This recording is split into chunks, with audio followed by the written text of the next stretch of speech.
আজকে আমার আলোচনার বিষয়, কখন সহবাস করলে বাচ্চা কনসেপ্ট করবে না। দেশের এবং প্রবাসের ভাই বোনদের প্রতি সালাম। আসসালামু আলাইকুম। আমি প্রভাষক ডাক্তার রিক্তা পারভিন, হোমিওপ্যাথি এবং আয়ুর্বেদিক চিকিৎসক। চেম্বার সেবা হোমিও কমপ্লেক্স অ্যান্ড সেবা ডিজিটাল ল্যাব, উপজেলা মডেল মসজিদের পূর্ব পাশে, শিমুলিয়া, মাগুরা। অনেক দম্পতি, বিশেষ করে নব দম্পতি যারা বিয়ে করছে প্রথম অর্থাৎ বিয়ের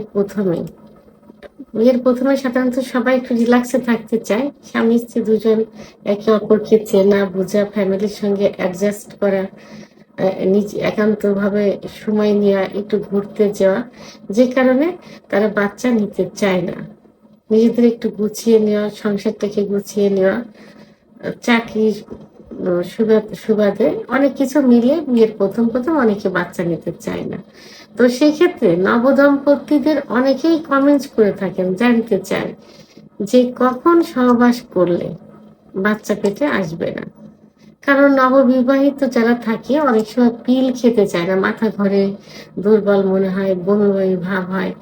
আবার অনেক পুরুষ প্রোটেস্ট নিতে চায় না, কারণ অনুভূতিটা সেভাবে আসে না, সহবাসের অনুভূতিটা। তখন তার নিরাপদ একটা সময় খোঁজে যে মাসিকের হলে, মাসিক হওয়ার পর কখন সহবাস করলে বাচ্চা পেটে আসবে না। তাই সেই ক্ষেত্রে মাসিক সাধারণত 28 দিন পর হয়। আবার কারো কারো দেখা যায় যে 30 দিন পর 35 দিন পর হতে পারে। তো সেই ক্ষেত্রে যাদের 28 দিন পর হয়, এই 28 দিন সময়টাকে 3টা ভাগে ভাগ করতে হবে।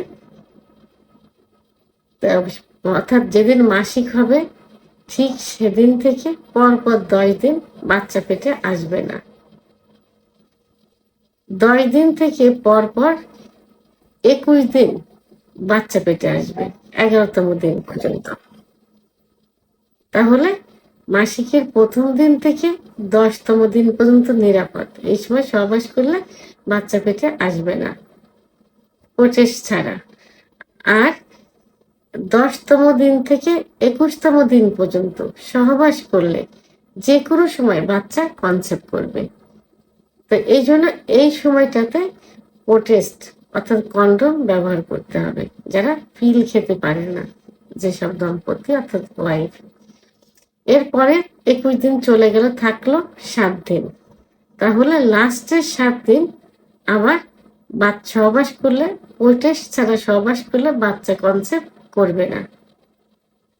তাহলে যাদের 28 দিন পর হয় তাদের মাসিকের প্রথম দিন থেকে 10 দিন বাচ্চা পেটে আসবে না, আবার লাস্টের 7 দিন বাচ্চা পেটে আসবে না, মাঝে যে 11 দিন, এই 11 দিন বাচ্চা পেটে আসবে। এরপরে যাদের 35 দিন পর 30 থেকে 35 দিন পর মাসিক হয়, তাদের ক্ষেত্রে যেদিন মাসিক হবে সেদিন থেকে 14তম দিন পর্যন্ত বাচ্চা পেটে আসবে না। 14তম দিন থেকে 25তম দিন পর্যন্ত বাচ্চা পেটে আসবে।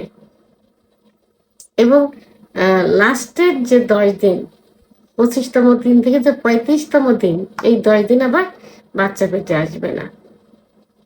তাহলে যাদের অনিয়মিত 35 দিন 30 দিন পর মাসিক হয়, তাদের ক্ষেত্রে মাসিকের প্রথম 14 দিন এবং লাস্টের 10 দিন বাচ্চা পেটে আসবে না, মাঝের যে 11 দিন, এই 11 দিন বাচ্চা পেটে আসবে। এই হিসাব করে, এই নিয়মটা একটু ভালো করে ফলো করে যদি সহবাস করা যায় প্রোটেস্ট ছাড়া, তাহলে নিশ্চিত থাকা যাবে যে বাচ্চা কনসেপ্ট করবে না। তো ভিডিওটি সম্পর্কে যদি কোনো মতামত থেকে থাকে অবশ্যই কমেন্টসের মাধ্যমে জানাবেন। আর ভিডিওটি ভালো লাগলে লাইক, কমেন্ট, সাবস্ক্রাইব করে আমার সঙ্গে থাকুন। আল্লাহ হাফেজ।